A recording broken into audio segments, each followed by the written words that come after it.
Very important session here today about making the most of the best communities for music education recognition. And we are also going to talk about how we can carry that news to our elected officials. If you're not familiar with this project, it's been a long-standing program of the NAMM Foundation. I think we're in our 21st or 22nd year. And some of our schools and school districts have actually participated with us for almost that amount of time. And we really are looking for the schools and the school districts that are demonstrating significant commitment and support for music education, because we know that when that support exists, great music teachers can come in and build remarkable opportunities for student learning, which somehow is the miraculous way of generating more support. So we really want to inspire folks to understand what the program is, and also want to congratulate the 686 districts that received the award in this unprecedented year, together with 80 individual schools. So our hats are off to all of you, and we hope you're joining with us today.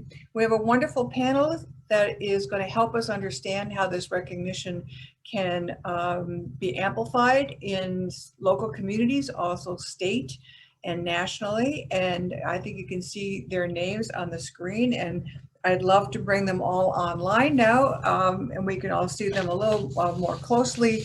And I'm going to just ask each of them to introduce themselves. Tell us a little bit about your community, how long you've received the recognition. So shall we start with Ainsley? Hi, I'm Ainsley Fiedler Renfro.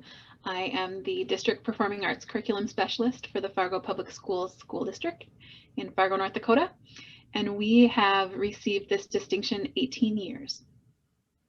That's remarkable, almost as long as the program. You got the very first memo. How about you, Lance? Hi, my name is Lance Nielsen. I'm the Supervisor of Music for Lincoln Public Schools, and we have received the Best Communities recognition for 6 years. And Lance, that's Lincoln, Nebraska, is that correct? That's Lincoln, Nebraska, that's correct. How many other Lincolns are there really that we would all know, right? Yes, right. Tom, how about you? Hi, I'm Cavoni. I'm currently K-12 Supervisor for Fine and Performing Arts in East Hartford, Connecticut Public Schools. This is actually our first designation in East Hartford. I came here about a year ago, but in my previous district, we have been receiving the award for 18 years. So long-standing. You run around the track, a lot of you, knowing how to make the most of the award. And Mark Despotakis. Mark, tell us about your experience with Best Communities and what you're doing now. Yeah, so hi, Mark Despotakis. I'm the Director of Public and Government Affairs for the Pennsylvania Music Educators Association. Formerly worked in the music products industry, where I got to experience a lot of the Best Community stuff firsthand within districts in my area. And it's so fantastic to see it from the state level now, and to see how districts really embrace this and promote the program. So I've been involved with it for, well, probably all 20 years. Yeah, and Mark, we're eager to hear about that new perspective that you have on so many things. So we're going to start with our district personnel first. First acknowledge the fact that this is maybe the first spring graduation time, maybe in your entire career in the arts, that you have not experienced that culminating event with students as they come together on stages and in auditoriums and gyms to do their performances. First of all, without that, how did you celebrate the award this year? Let's start with that, knowing that you couldn't have 1,000 people in a room celebrating the award. Lance, would you like to kick us off with that question? Yes, we're actually somewhat fortunate here in Nebraska, where in the last 3 to 4 weeks, we've been able to open up our capacity of auditorium. So we are having some of concerts at the end of the year. And so I know some of our teachers are putting this recognition in some concert programs. But we really relied a lot on social media, getting the word out about this. And then something that I started to do was, because community is such an important word in this recognition, is that I really reach out to a lot of our community organizations that we really collaborate with. So like a lot of our higher education, where we might sponsor some of their student teachers, or the Lincoln Symphony Orchestra, our music businesses, and I reach out to them to really share and say thank you for your support of music education, because this is all about community working together. And this year I especially wanted to add in there the Lincoln Health Department, because we worked with them so much in coming up with our plan so we could do music safely all year long. So we included them in that recognition as well. A great idea. I mean, really, I think what they've done for the whole community, not just the music program. And also we know that there was a lot of, it wasn't always easy for these departments as they put forward recommendations, and to actually have a segment of the community say, thanks, that means so very much. Ainsley, how about you? What did you do in North Dakota? Yeah, well, similar to Lance, we are opening up pretty smoothly. So we will be having some final performances where we'll recognize that as well. But we actually, in March for Music in Our Schools Month, I presented to the school board and we handed out Schmidt Music provided certificates using the toolkit to all of the music teachers, but also the district administration and the board members. So we presented them at that meeting, and that was from last year's win, since we didn't have an opportunity to celebrate last year's win. But it works out great because March, Music in Our Schools Month, also budgeting time. So it was really great to do that at that time. And we've already been discussing how we'll now do this again next year for this 18th win around that same time. That's great. So was this an in-person board meeting? It was, yes.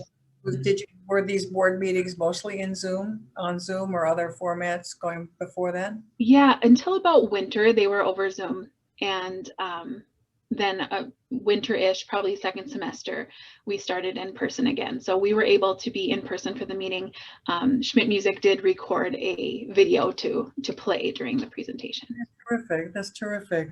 Tom, how about you on the East Coast celebrating this year? It's been a challenge. We haven't opened up too much at this point. We're just starting to develop outdoor and some indoor capacity. So that has pushed a lot of our performances really pretty much virtual for the spring. But what we've tried to do is, as what Lance was talking about, getting the initial press release out, working with social media and our key community partners. And then also doing thank you to all the district stakeholders because we're trying to cultivate the community within our community, which just sending out thank yous, that simply. What we're planning on for the fall, so we can continue this, we're trying to develop it into a year-long celebration. So we'll have the large 4x8 banners hanging from every one of our schools in our district when the students and parents come back, and then we'll bring them inside and utilize them in our various rooms and concerts. Also, we're utilizing a lot of the benchmarks instructionally as we're building continuous improvement plans with our Board of Education and our superintendent, assistant superintendent. Well, that's really wonderful news, actually, that the survey instrument itself is helping you with some planning and some benchmarking. And we've heard that along the way, that it's, and again, working with our wonderful researchers at the University of Kansas, music education researchers, how careful and meticulously they've tried to align the survey instrument with, as an option for it to be considered for the award, but also to use it as a document where maybe you could do some assessment internally and do some reflection in terms of what constitutes the kind of programs we want our students to have. So we have to just take a step back, because you're all such important leaders in music education, and you've all gone through this rough year. Let's just put it out there, right? It was a challenge that we never anticipated. We didn't learn about this in graduate school. Here's the chapter on what to do when everything closes, right? It was a lot of innovation. So I just love to have a quick round robin from each of you. how did you approach this? Did you do entirely online learning for a time? A combination of hybrid eventually? Many of you are coming back full time. So Tom, you were in the East Coast where we know things more highly populated, denser population. The health rules were slightly different than we have when we have lesser population. So what was the situation and what is it now? Well, we're in our district of East Hartford. We were very lucky, and when this all broke last spring, the question really wasn't if we were going to continue our program; it was how we were going to continue our program. And then from there, that's when we started our collaboration with the health department and the state. We're in our Arts Administration Association, and the state has worked closely with the Department of Ed to develop the recommendations. So with that, we were lucky here that we were able to continue all our ensembles in person and also as a hybrid mix from grades 6 through 12. We weren't able to, we had to suspend a lot of our work with singing and recorders at the elementary level, but and all of our, as many districts had to do a lot of our instruction in the elementary level went from dedicated rooms onto a cart. With the understanding that it was a one-year situation, and our hope is that we'll go back in the fall. Great. Lance, how about you? We were pretty much hybrid all year. We started the school year with all of our elementary and middle school in person, and then we had the option for families, if they were not comfortable, that they could Zoom in. So our high schools, because that was our greatest population in our 6 high schools, we did go to an A-B schedule. But we were able to finally move out of that right around spring break in the middle of March. So those high school kids were back at that time, which is, in fact, I just visited with one of my high school band directors just about an hour ago, and they just had a concert the other night. He was like, you know, I'm really amazed what our students were able to do. We weren't really together as an ensemble until this last quarter, and they did it, and he was just very pleased with their musicality. So I think that just kind of shows that our students are really resilient, and they persevered through this year really well. Yeah, and I think along the way too, we found that some of the individualized instruction that was happening via the online format really had some tremendous student benefits. You know, gives us pause, right, in terms of how we invent the future. Ainsley, how about you? What was the year like for you? Hybrid combination? We started K through 12 hybrid. Very quickly by late fall, elementary went to in-person 4 days a week, and then moved quickly to 5 days a week. Secondary stayed in hybrid until about second semester, and then is in person 5 days a week. So by winter, we were pretty much all back. In elementary, you know, limited singing, limited movement for that contact tracing. So focusing a lot on that, creating and responding. And secondary, same, focusing on creating and responding and connecting.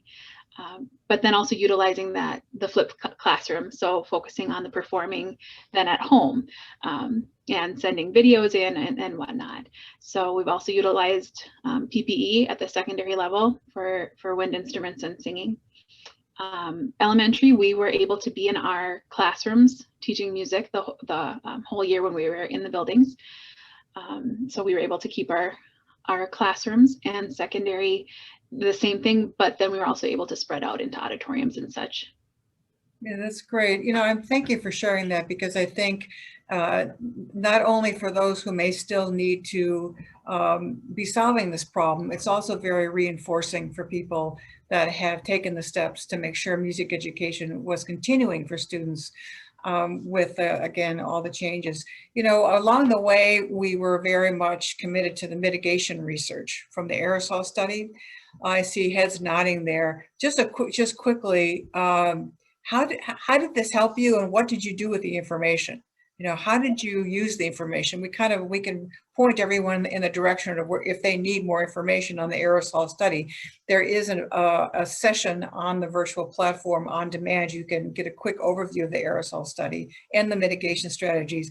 But the question here is, who did you take the information to? How was it received? And how did it help? what did you do to make sure it helped? Let's go back to Lance. Well, I was very fortunate that our executive team really put me in connection with the health department very early last summer. So when the research was coming out in the middle of summer, I was able to have that direct conversation with the health department because they were learning, right? They were wanting to know what the research was saying and what would be the safest way to be able to sing and play. So that collaboration was very important for us to come up. And we used masks, bell covers for the instruments. We did sing, but we knew they were singing with the mask on. We used auditoriums to spread our students out as much as possible. We did avoid recorder in elementary for this year, but we're hoping to be able to get that back next year. I might add, one of the things that Ansel, you talked about creativity. One of the things we did was we really focused on composition. So this spring we had a virtual young composers showcase where the students got to share what they worked on, and then we had composers working with them. That was a marvelous little thing that came out of this spring for our students. Yeah, something that maybe you'll continue, right? Let's, I mean, again,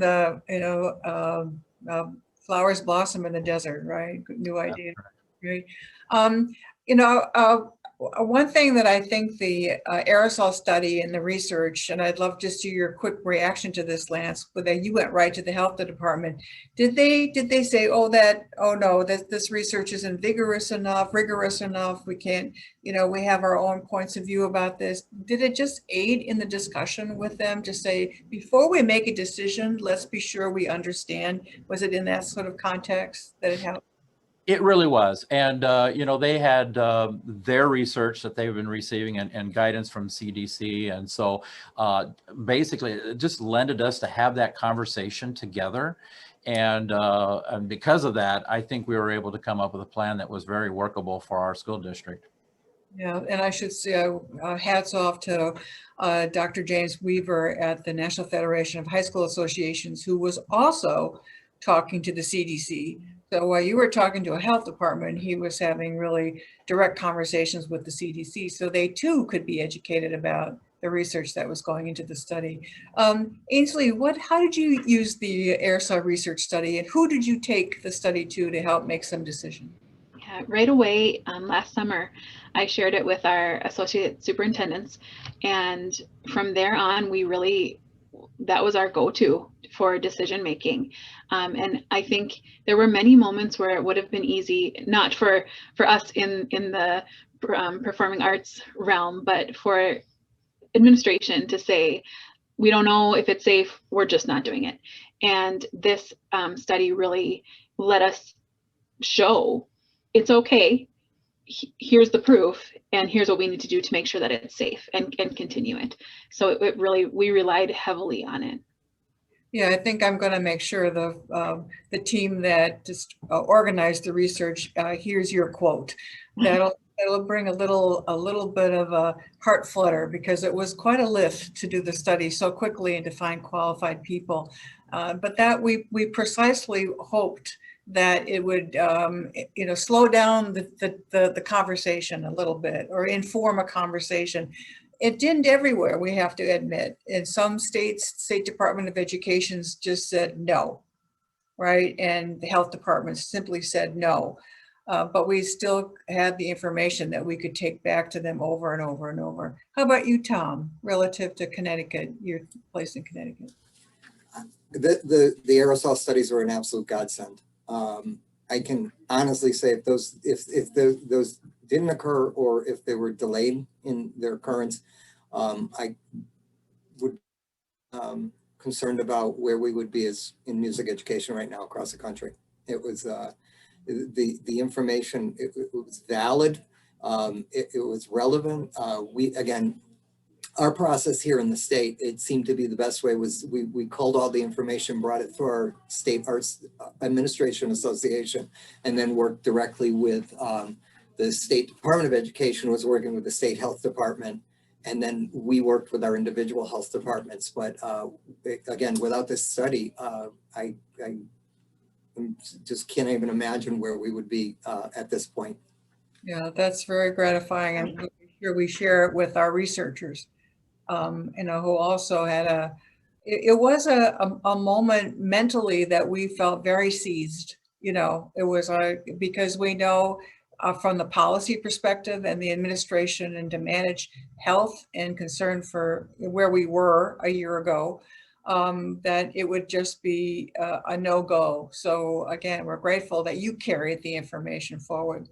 A couple more questions. We want to talk about the wonderful tools that a community gets when they receive the recognition. But before we do, we need to talk a little bit about what's ahead. And if you are in the loop of all these education relief funds, Lance, do you want to have a composition program from now forever? I mean, there's a chance with these relief funds. So again, Ainsley, let's start with you. Why are you in conversation with the relief funds and kind of what's next for the district? I think the unknown is still such a question, and kind of planning for replicating this year in hopes that we don't have to.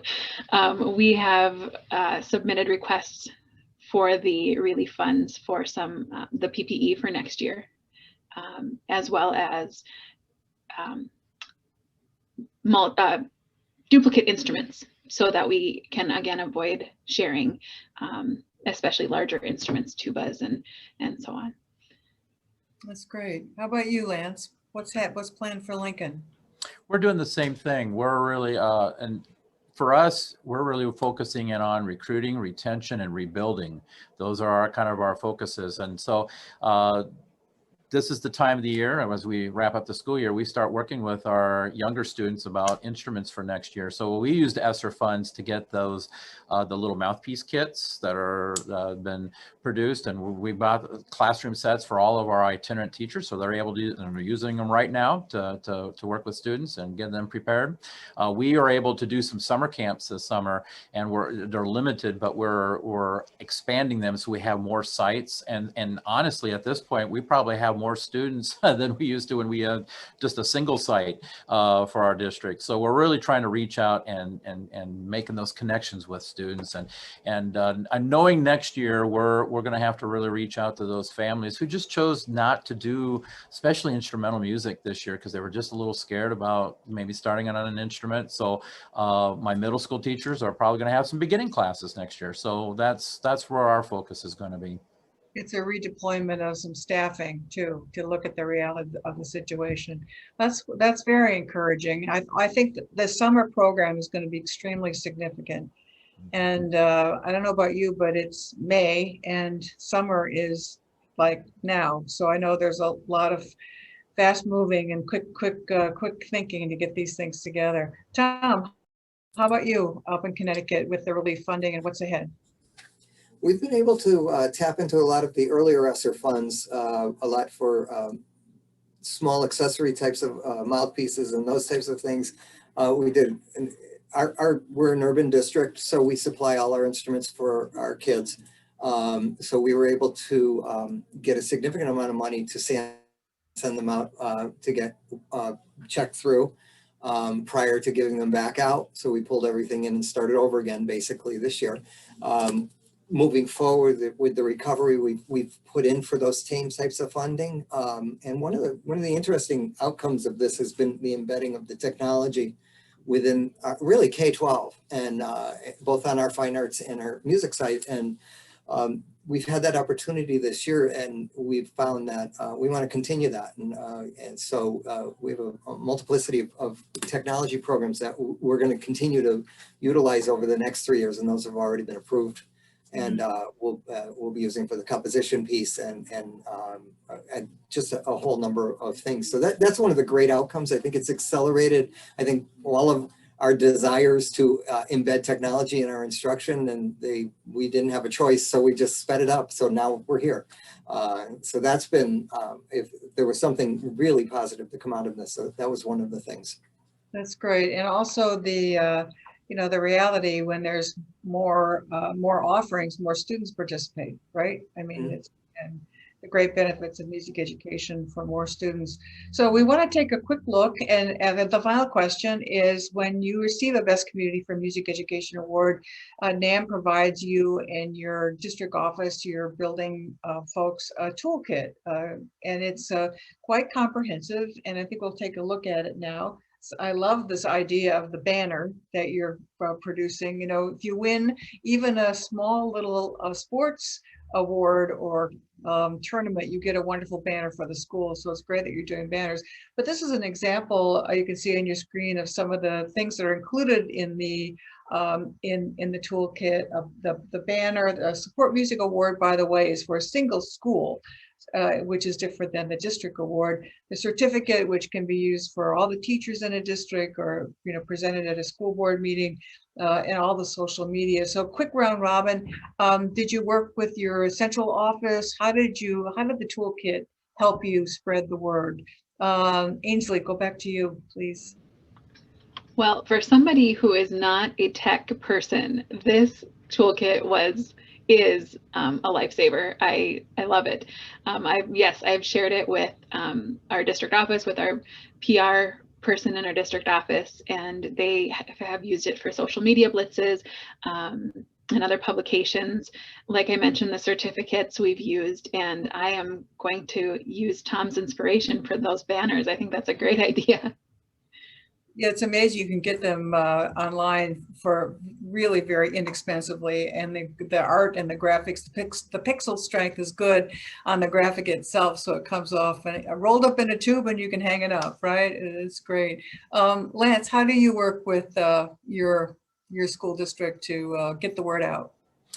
Many of the same things. We work with our communications department. I share this toolkit with my teachers, so then they have those resources too when they're putting programs together, or if they have a Facebook page for their department, they could do that as well. And Ansley, I think you also said Schmidt Music gives you those certificates, and they do one for, in fact, mine's sitting right over there. And the great thing about those, we always present those in August when all of our teachers come together. It's my one time I get all my teachers in one place at one time. So we get them all so they have them for the next school year. And then we give them to our school board members and our superintendents. And our superintendent was doing a podcast one time, and just kind of like me, you see the background of the office. All of his best communities for music education certificates were right behind his head. It was perfect. I don't think he planned that. It's just the way it worked out. So we'll take it. And, and hang on as we continue through our session here, we're going to talk about how we actually carry this information to your governor and to your member of Congress. So hold on for that. All right, Tom, how about you? How do you work with your district PR office? Well, much the same, I think, as everyone else has stated. What we've also used a lot of is the press release template. In its body, but we've also extracted a number of talking points out of it, and we've had that permeate through anything that we do throughout the year. Again, like I was saying earlier, we try to make this a year-long event, and we pick certain spots. So we don't want the celebration to die. We want the celebration to continue throughout the year and hopefully start again. The other part that we've utilized a lot is the frequently asked questions. Which are just really well designed, and just trying to incorporate those into any type of our media events and any of our performances throughout. Well, you've all been so terrific in answering these questions, and you're going to hang on for a minute while we talk to Mark in Pennsylvania. Mark, so great to see you. Wonderful to see you, of course. Thank you for being with us. What a bunch of remarkable people are doing this work, to hear Ainsley, Tom, and Lance talk about it. So tell us what is happening with the Pennsylvania Music Education Association and the awards that came through this year, and how it's impacting your work now. For the first time, really, you're an official state lobbyist for music education, a wonderful new role that you've taken on. And how do you use the award in talking to decision makers, and what difference can it make? You've seen this, from a couple of angles now, so I would love to hear your thoughts on that. Yeah, so for sure, it's incredible how this is a great thing on a school district's resume. And that shows up so immediately. As we talk to superintendents, and I'm in this position now where I'm talking to a lot more superintendents and those types of decision makers, and it's such a point of pride for them that they can say, oh yeah, we've been a best communities designee for this many years. And as we award at our state association, the outstanding superintendent every year, if you look back, there's probably a 99.9% chance their district has also received the best communities for music education. And as we've been talking to them about policy, it comes up continually, and it really shows that they walk the walk and they understand what it means. And they also understand the value of the word community in this, which I think is really a tremendous part of this designation. It's not just about a school district, and everyone today has already spoken to the value of all of the partners that make it happen. The superintendents realize that, the school board members realize that, and as I see school board meetings happen, of course, even in a virtual setting, it's mentioned. I see the banner hanging up in the school board room, wherever at least some of them are meeting in person. So it's crucial. And then to the second part of your question of what difference can it make, it's an important reminder. Just from the perspective of the visuals, we've all talked about the visuals of the banner and the social media tiles.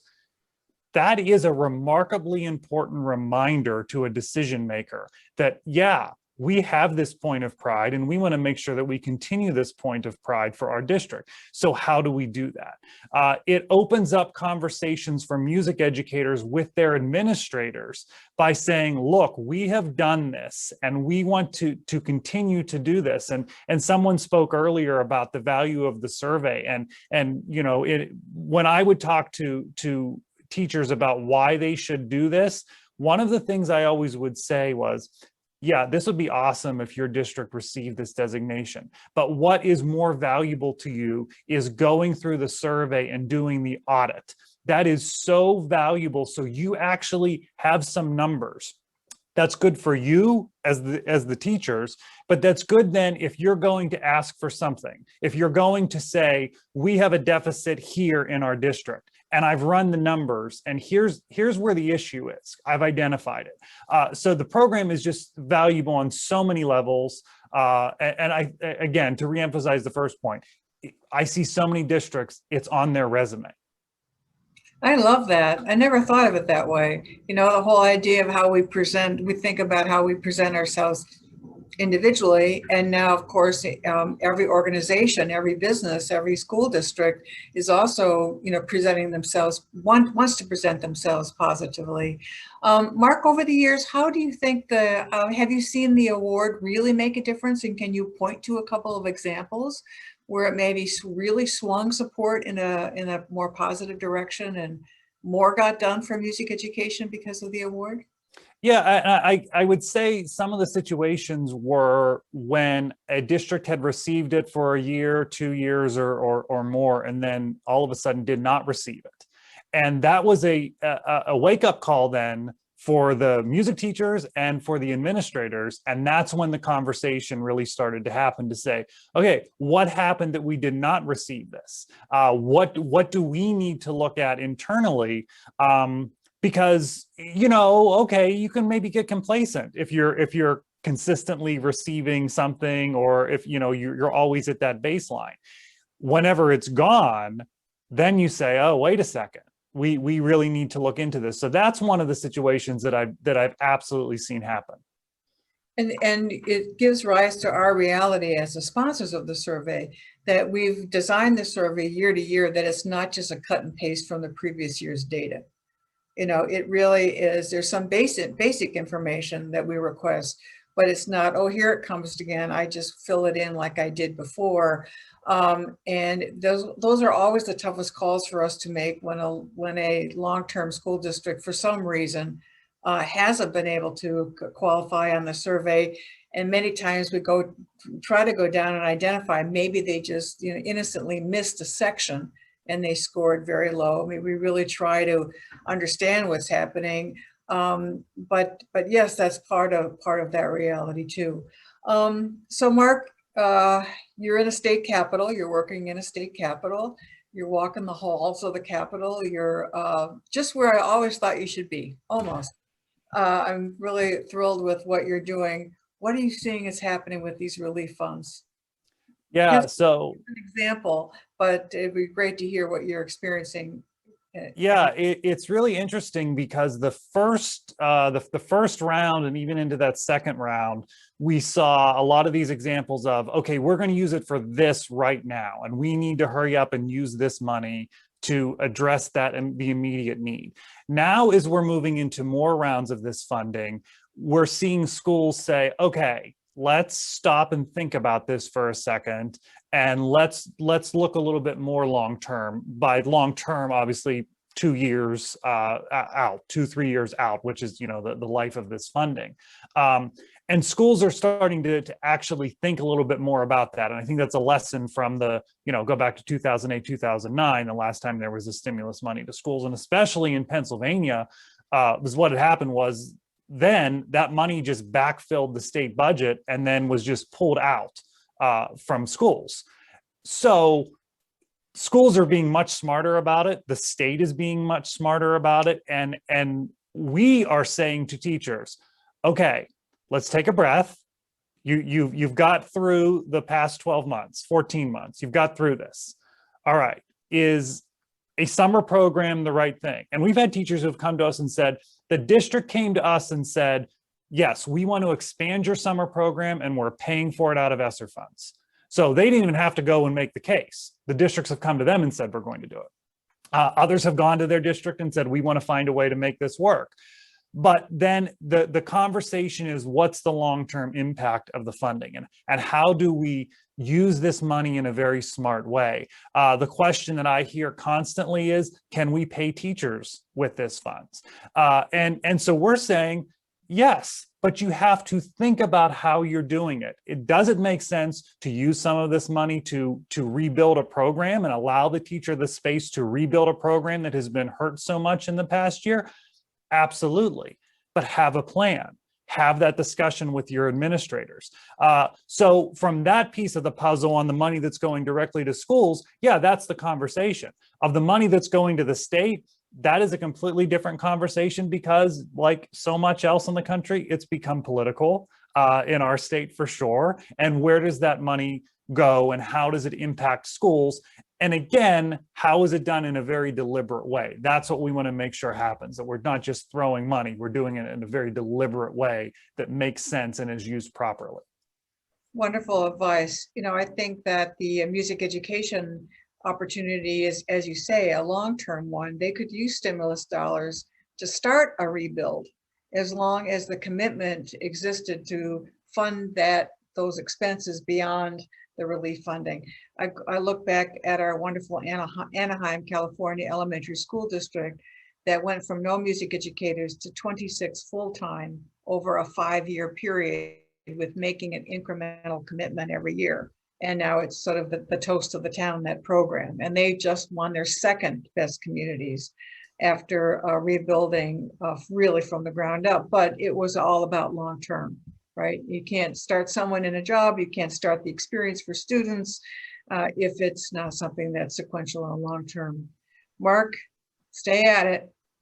You know where I eventually want you to go. You know. But it's wonderful what you're doing. So so take a breath, and we're all going to bring it back, but I want to make sure everyone's aware of the opportunity you have starting here at the Virtual Advocacy Summit to make sure that you are sharing this great celebration with your elected officials. This is how you can do it. In the resources tab, you can find your representative for the best community contact sheet. On the contact sheets, the best communities are listed, and next to it are the representatives. You can follow up with the information to your member of Congress with an email, and also we have information to how to send this information to your governor. So all of that information is available via contact. There is a template that you can use that on the resource page as well, but there's nothing like a personal composed email that you are sending them and thanking them for their support and the importance of music education in your community. And what we're doing from the NAMM side is we are sending to every single congressional office where there are best communities, and that's the House and the Senate, this little cute commemorative flag. And in the years previous, we would hand deliver these flags to members of Congress in Washington, D.C. And for the last 2 years, because we haven't been able to return to Washington, we have sent them to their regional offices. So that information is also available, that if you are living in one of the regional office areas and would like to call that office and say, I hope you received your best community materials, that personal touch is always important. And we asked members of Congress and governors to send thank yous and acknowledge their own acknowledgements to the school districts. And many of our school districts have gotten notes from governors, and they've gotten, Lance, have you actually received one from your governor there in Nebraska? I saw your head nod. Not from the governor, but one of our representatives, yes. Right, and that's the breadcrumbs trail that we are all doing together to make sure that you are recognized for the great work that you're doing. And when we would walk into a member of Congress's office in Washington, D.C. on the Hill with a little bit of token of our thanks and celebration, they don't always often hear those type of words during the day. So it was always really well received. So please look at our resources tab at the virtual summit so you can see all the ways that you too can participate. And even if you're living in a community and you didn't know that they have received the Best Communities Award, it's a chance for you to get closer to that via the materials we have for you there. So final round robin, I wanted to just have one of those fill in the blank questions for all of you. So I'll get you started, and you can fill in this little blank.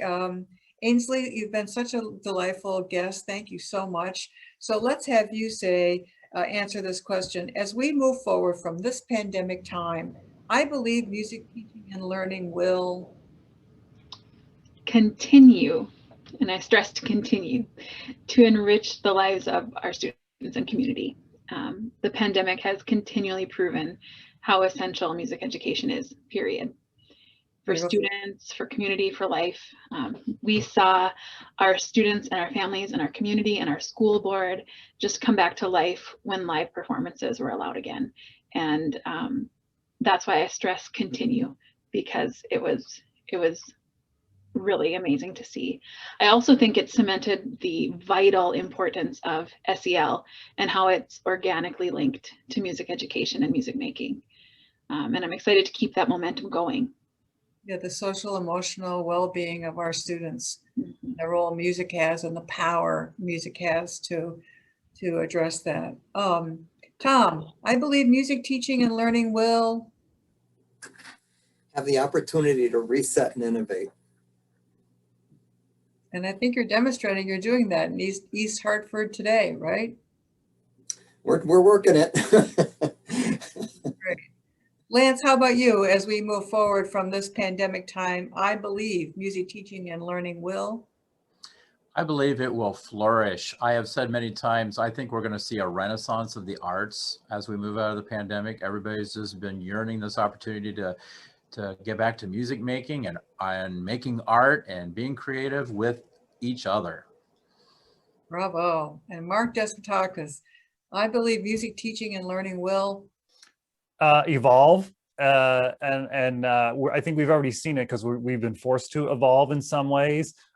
Ensembles will change, and the value of small ensembles is going to be so crucial. Repertoire is changing. I was talking to somebody yesterday about flex band. It's something we knew about a while ago, and maybe you did as a marching band arrangement because it was easy. But now there's really good quality stuff out there that you can do as a flex band arrangement. Programming will evolve. One of the things that we have done as a state association is, it was kind of hard to have an all-state festival. We did. It was virtual, but it made us rethink, and what are we doing to get to those students who wouldn't necessarily participate in an all-state festival. So we have evolved and we created a separate conference for students with a whole variety of things that were offered to them. So I just think that we're all going to be evolving in our thinking, and all of music education will change for the better. I can't thank the four of you enough for your time today. And as I said at the very beginning, thank you for your remarkable leadership. I guess my takeaway is that if ever I'm having a bad day, I'm going to go back and watch this session. This is really, really great. So I thank all of you so very, very much. I thank all of you for joining us here at the NAMM Virtual Advocacy Summit, our session here on the best communities for music education. We hope you explore the resources and all the opportunities to contact our elected officials to make sure they know that these communities are working hard in this way, receiving this national recognition. And to all of you here at the summit, thanks for all you do to keep music education strong. Bye-bye.